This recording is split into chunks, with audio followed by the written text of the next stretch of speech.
দেখুন, আমরাও তো চাই যে শক্ত বিরোধী হোক, যে সরকারকে ঠিক পথে পরিচালিত করবে। যারা নিজেরা কোনোদিন ঠিক রাস্তায় চলেনি তারা অন্যকে কী চালাবে? মানুষও মর্যাদা দিয়েছে, আমরা বিরোধী ছিলাম তার চেয়ে বেশি শক্তি বিরোধীদের দিয়েছে। কিন্তু বিরোধীদের মধ্যে আত্মিক শক্তি নাই যে তারা লড়াই করবেন, কারণ নিজেরাই সরকারে থাকতে অপকর্ম করেছেন, তাই লড়াই করা তাদের আত্মিক শক্তি নাই। লড়াই করবেন, লড়াই করতে হলে সত্যের পক্ষে থাকতে হয়, সেটা নাই। আমরা অপেক্ষা করব যে বিরোধীরা এক হয়ে সরকারের সঙ্গে কাজ করবেন। আর এক হবে কোথায়? এরা তো সবাই মোটামুটি অর্ধেক তো বিজেপিতে যোগ দিয়ে দিয়েছে, অর্ধেক হয়ে গেছে ভালো তৃণমূল, তারা প্রায় বিজেপি ঘেঁষা, এবং যারা আদি তৃণমূল কালীঘাট শাখা তারা ওই জনার সাথে রয়ে গেছে। দেখুন, রাজনীতিতে রোজ পরিবর্তন হয়, কাল কী হবে আমরা জানি না, আর সেটা আমাদের জানার দরকারও নাই। বর্তমান যে ভারতীয় জনতা পার্টি সরকার সে কাজ করছে, মানুষ খুশি আছে। তো কমপক্ষে নিজেদের মধ্যে লড়াই না করে সরকারের সঙ্গে থাকুন, যাতে পশ্চিমবাংলার উন্নয়ন এত বছর আটকে ছিল সেটা যেন ঠিকঠাক হয়, আইন ব্যবস্থা যেন ঠিকঠাক হয়।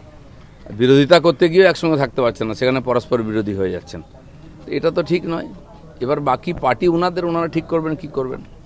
এতদিন আমরা বিশ্ব বাংলা বাণিজ্য সম্মেলন ধরনের জিনিসপত্র দেখেছি, যেখানে সম্মেলন করতে গিয়ে বেশ কয়েক কোটি টাকা আমাদেরই ট্যাক্সের টাকা খসে গেছে। প্রকৃত 2 মাসের এই সরকার, তারা আজকে অন্তত 4টি বিনিয়োগ টানছে, এবং 2 মাসের যদি আমরা রিপোর্ট কার্ড দেখি তাহলে ইতিমধ্যেই রাজ্যে অন্তত 8টি শিল্প এবং তার সঙ্গে 21টি অনুসারী শিল্প তারা রাজ্যে আসছে বা আসার ব্যাপারে আগ্রহ প্রকাশ করেছে। এটা তো ঠিকই যে মানুষ এই পরিবর্তনটা চেয়েছিলেন, যে আইন শৃঙ্খলা ঠিক থাক, শিল্পপতি ব্যবসায়ীরা যেন কাজ করার সুযোগ পান, সেই সুযোগটা এসেছে। বিজেপির ইমেজই আছে এরকম যে বিজেপি ব্যবসা বাণিজ্য একে সহযোগিতা করে, তাই প্রথম থেকে এসছেন। যেদিন মাননীয় তাপসদা ওখানে শিল্পপতিদের সঙ্গে বৈঠক করছেন, সেই সময় একটি সংস্থা এলিগেন্ট স্টিল তারা আমার সঙ্গে দেখা করতে এসেছিলেন। তাদের রঘুনাথপুরে পুরুলিয়াতে 450 একরের বেশি জায়গা আছে, সেখানে তারা ইলেকশনের আগেও কাজ শুরু করতে চেয়েছিলেন, করতে দেওয়া হয়নি। এখন তারা কাজ শুরু করতে চান। আমি মাননীয় তাপসবাবুকে বলেছি যে এই পার্টি যাচ্ছে, আপনি কথা বলে তাদের সমস্যার সমাধান করুন। তো সবাই চলে আসছেন, দেখা করতে না পারলে কারোর সঙ্গে দেখা করছেন, কথা বলছেন। তারা ইমিডিয়েট কাজ শুরু করতে চান। এরকম অনুকূল পরিবেশ 50 বছর আগেও, 50 বছরের মধ্যে বাংলায় ছিল না। তার লাভটা সবার উঠানো উচিত। শ্রমিক ভট্টাচার্যের বিরুদ্ধে দলের একটা বড় অংশের নিচুতলার কর্মী সমর্থকদের ক্ষোভ বাড়ছে। শ্রমিক ভট্টাচার্য নিজে প্রথমে বলেছিলেন কাউকে দলে নেওয়া হবে না, কিন্তু তারপর দেখা যাচ্ছে তারই হাত ধরে সুখেন্দু শেখর থেকে শুরু করে এরা একে একে পরপর সবাই বিজেপি জয়েন করছে। ওনার বিরুদ্ধে একটা ক্ষোভ কিন্তু ক্রমশ বাড়ছে। দেখুন, শ্রমিক ভট্টাচার্য তো এই ব্যাপারে সমস্ত সিদ্ধান্ত নেন না, এমপিদের ব্যাপার আছে, কেন্দ্র সরকারের ব্যাপার, কেন্দ্রীয় পার্টির ব্যাপার আছে। তো তাকে যে ব্যাপারে নির্দেশ দেওয়া হয়েছে সেটা উনি পালন করেছেন।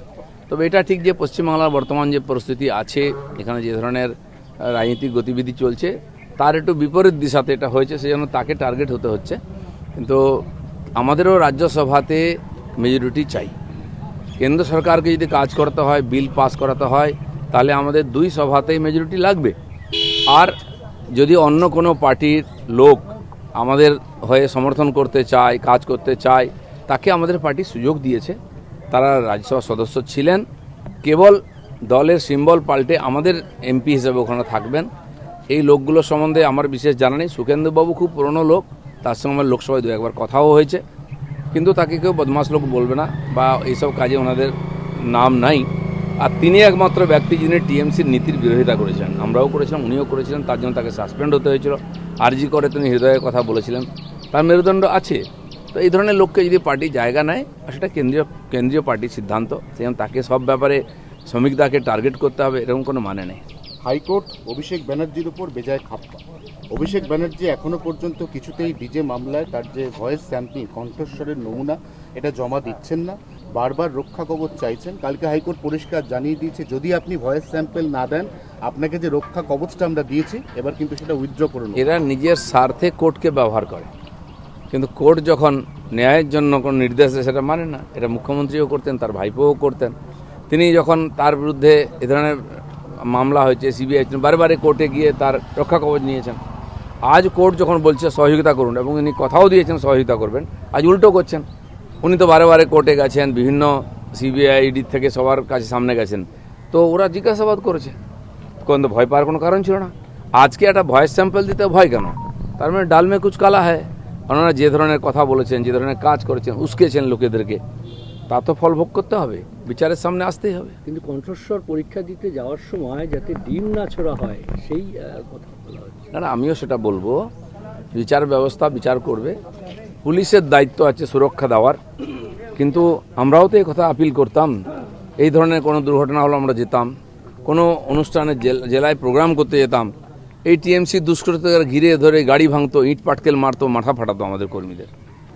ইলেকশনের কিছুদিন আগে পর্যন্ত মাননীয় খগেন মুর্মু, ওখানকার এমএলএ, তাদের রক্তাক্ত করা হয়েছিল, সে দৃশ্য আমরা ভুলিনি।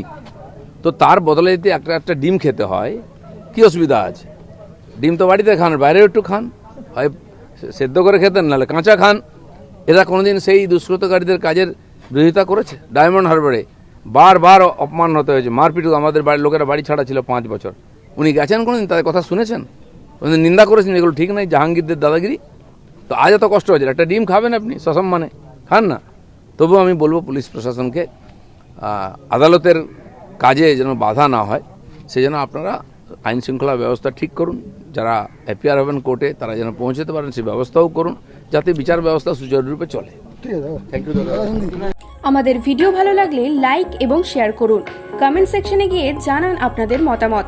আরও ভিডিও পেতে আমাদের চ্যানেল সাবস্ক্রাইব করুন এবং প্রতি মুহূর্তে খবরের আপডেট পেতে প্রেস করুন বেল আইকন।